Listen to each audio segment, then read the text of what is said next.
നമസ്കാരം. ആയുർജ്യോതിഷിന്റെ പുതിയൊരു അധ്യായത്തിലേക്ക് ഏവർക്കും ഹൃദ്യമായ സ്വാഗതം.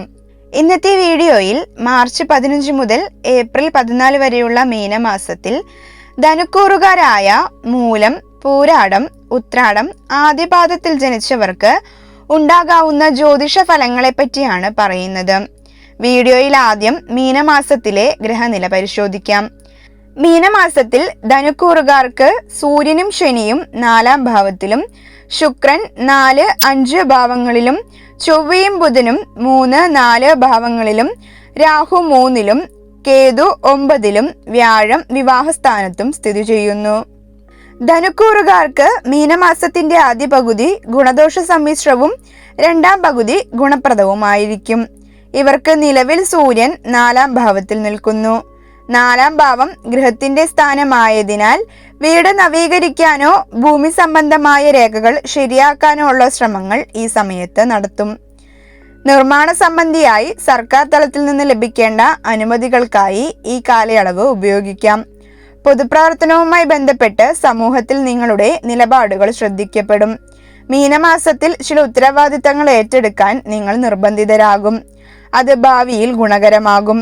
ജീവിതചര്യകളിൽ അല്പം കൂടി കർക്കശമായ അച്ചടക്കം കൊണ്ടുവരാൻ സൂര്യന്റെ 4-ലെ സ്ഥിതി നിങ്ങളെ പ്രേരിപ്പിക്കും. 4-ാം ഭാവത്തിൽ നിൽക്കുന്ന സൂര്യൻ തന്റെ 7-ാം ദൃഷ്ടിയാൽ കർമ്മസ്ഥാനത്തെ നോക്കുന്നു. ഇത് നിങ്ങളുടെ തൊഴിൽ മേഖലയിൽ വലിയ സ്വാധീനം ചെലുത്തും. ജോലിയിൽ കൂടുതൽ ആധിപത്യം സ്ഥാപിക്കാനും മേലുദ്യോഗസ്ഥരുടെ ശ്രദ്ധ പിടിച്ചുപറ്റാനും ഈ ദൃഷ്ടി സഹായിക്കും. എന്നാൽ അമിതമായ ഈഗോ ജോലി സ്ഥലത്ത് പ്രശ്നങ്ങൾ ഉണ്ടാക്കാതെ നോക്കണം. അടുത്ത ബന്ധുക്കളുമായോ സുഹൃത്തുക്കളുമായോ അഭിപ്രായ വ്യത്യാസങ്ങൾ ഉണ്ടാകാം. ഈ സമയത്ത് തർക്കങ്ങളിൽ നിന്ന് ഒഴിഞ്ഞു മാറുന്നത് ഉത്തമമാണ്. സൂര്യൻ ഒരു പാപഗ്രഹമായതിനാൽ മാതൃസ്ഥാനത്തെ സൂര്യന്റെ സ്ഥിതി നിമിത്തം അമ്മയുടെ ആരോഗ്യകാര്യത്തിൽ സവിശേഷ ശ്രദ്ധ ആവശ്യമാണ്. അമ്മയുമായുള്ള ബന്ധത്തിൽ ചെറിയ പിണക്കങ്ങൾ വരാതെ നോക്കുകയും വേണം. വാഹനങ്ങൾ ഉപയോഗിക്കുമ്പോൾ ജാഗ്രത പാലിക്കുക. യാത്രകളിൽ അപ്രതീക്ഷിതമായ തടസ്സങ്ങളോ കാലതാമസമോ നേരിടാം. കൃഷി, ഫാമിംഗ്, അസംഘടിത മേഖലകൾ എന്നിവയിൽ ജോലി ചെയ്യുന്നവർക്കും ഉത്തമമായ സമയമാണിത്. ഒരുപക്ഷെ തന്റെ പഴയ വീട് പൊളിച്ച് പുതിയത് പണിയുന്നതിനുള്ള തീരുമാനങ്ങൾ എടുക്കുകയും പിതാവിന്റെ സ്വത്ത് ലഭിക്കുന്നതിനായി കേസ് കൊടുക്കുകയോ അതല്ലെങ്കിൽ തർക്കത്തിൽപ്പെട്ട് കിടക്കുന്ന വസ്തുവകകൾ ഏറ്റെടുക്കുന്നതിനായി ശ്രമിക്കുകയോ ചെയ്യുന്നതാണ്. നിലവിൽ ധനുരാശിക്കാർക്ക് ശുക്രൻ 4-ാം ഭാവത്തിൽ നിൽക്കുന്നു.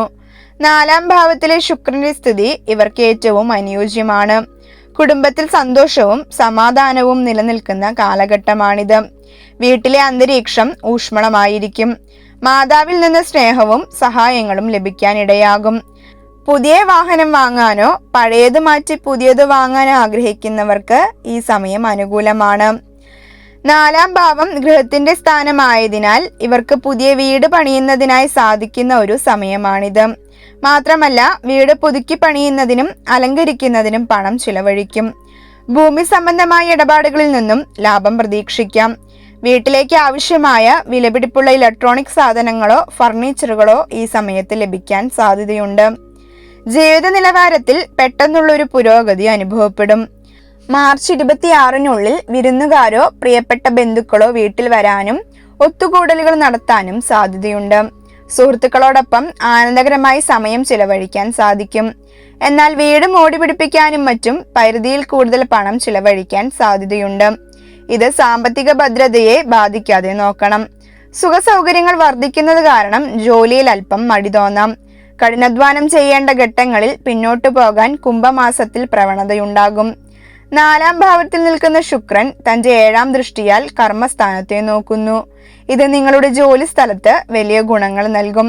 സഹപ്രവർത്തകരിൽ നിന്നും മേലുദ്യോഗസ്ഥരിൽ നിന്നും അനുകൂലമായ സമീപനമുണ്ടാകും.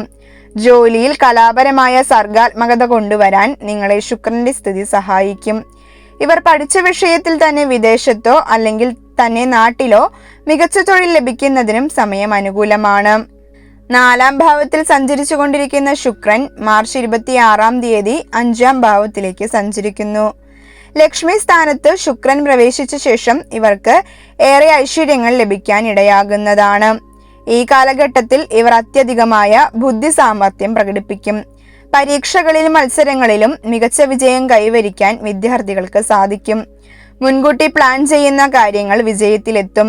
കല, സംഗീതം, അഭിനയം, എഴുത്ത് തുടങ്ങിയ മേഖലകളിൽ പ്രവർത്തിക്കുന്നവർക്ക് ഈ സമയം പ്രശസ്തിയും അംഗീകാരവും ലഭിക്കും.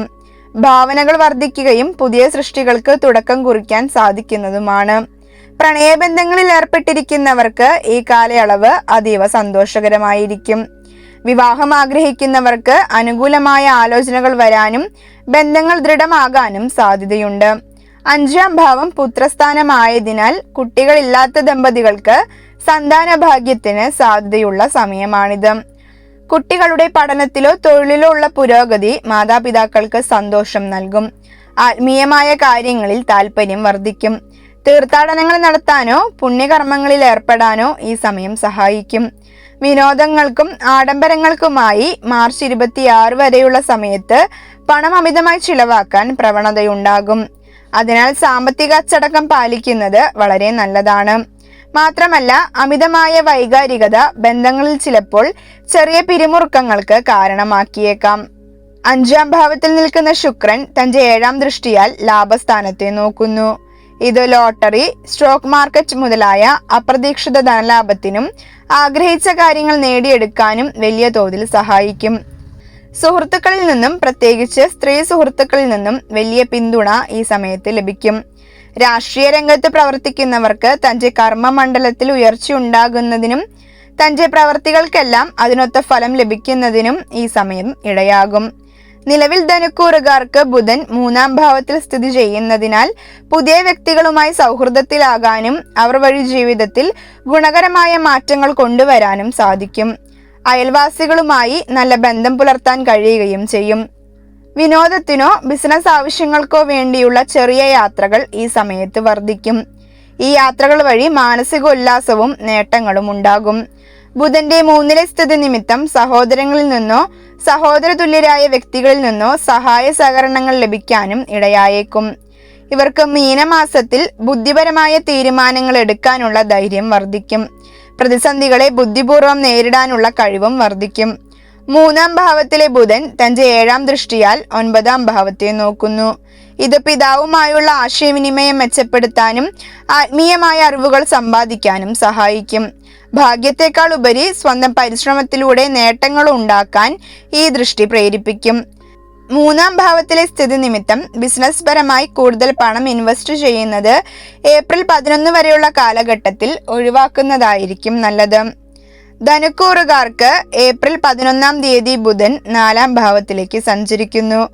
എന്നാൽ ബുധൻ 4ാം ഭാവത്തിലേക്ക് സഞ്ചരിക്കുന്നത് മീനമാസത്തിന്റെ അവസാന ഭാഗത്തായതിനാൽ കൂടുതലും മീനമാസത്തിൽ ബുധൻ 3-ൽ സഞ്ചരിക്കുന്ന ഫലങ്ങളായിരിക്കും അനുഭവത്തിൽ വരിക.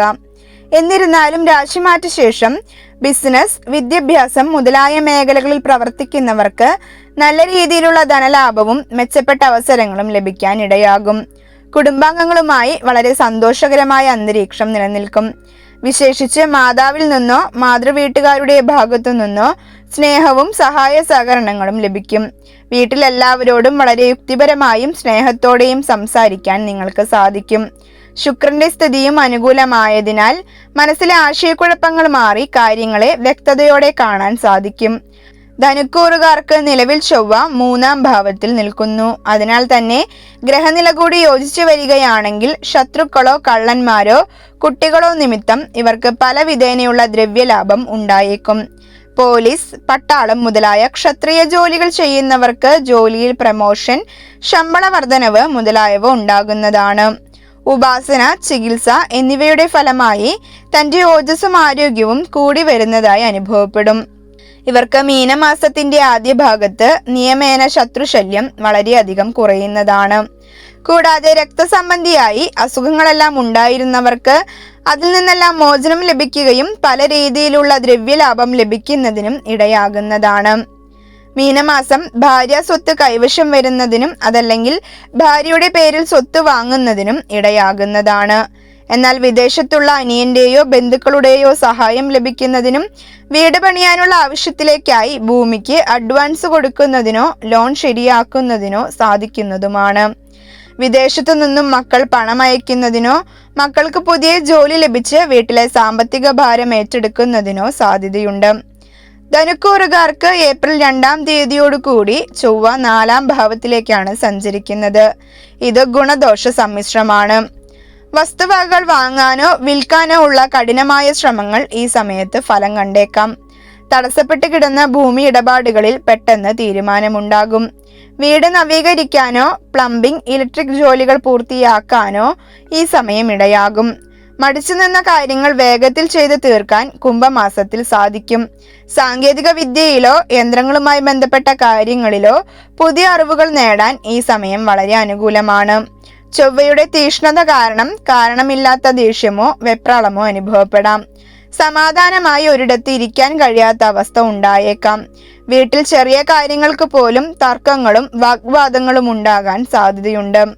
മീനം 2-ാം പകുതിയിൽ വീട് പണി നടത്തുന്നവർക്ക് പണികളിൽ കാലതാമസമോ പണിക്കാരെ ലഭിക്കുന്നതിൽ പ്രയാസമോ അനുഭവപ്പെട്ടേക്കാം. 4-ാം ഭാവത്തിൽ നിൽക്കുന്ന ചൊവ്വ തന്റെ ദൃഷ്ടിയിലൂടെ 7, 10, 11 ഭാവങ്ങളെ സ്വാധീനിക്കുന്നു. അതിനാൽ തന്നെയും കർമ്മരംഗത്ത് കൂടുതൽ ആധിപത്യം സ്ഥാപിക്കാൻ ശ്രമിക്കും. ദാമ്പത്യത്തിൽ പങ്കാളിയുമായി അനാവശ്യ തർക്കങ്ങൾ ഉണ്ടാകാതെ നോക്കണം. സംസാരത്തിൽ നിയന്ത്രണം പാലിക്കുന്നതും ഉത്തമമാണ്. ഇവർ ദോഷപരിഹാരാർത്ഥം പഠിക്കുന്ന വിദ്യാർത്ഥികൾക്ക് പഠനോപകരണങ്ങൾ വാങ്ങിക്കൊടുക്കുകയോ ധനസഹായം ചെയ്യുകയോ ചെയ്യുന്നതും ഇതിനോടൊപ്പം ശ്രീകൃഷ്ണസ്വാമി ക്ഷേത്രങ്ങളിൽ ദർശനം നടത്തി പ്രാർത്ഥിക്കുന്നതും വളരെ നല്ലതാണ്. നിങ്ങൾക്ക് എൻ്റെ വീഡിയോ ഇഷ്ടമായാൽ വീഡിയോ ഒന്ന് ലൈക്ക് ചെയ്യാനും തുടർന്നും ഇത്തരത്തിലുള്ള ജ്യോതിഷ സംബന്ധിയായ കാര്യങ്ങൾ അറിയുന്നതിനായി ചാനൽ ഒന്ന് സബ്സ്ക്രൈബ് ചെയ്യാനും നിങ്ങളുടെ അഭിപ്രായങ്ങളും സംശയങ്ങളും കമൻറ്റായി രേഖപ്പെടുത്താനും മറക്കരുത്.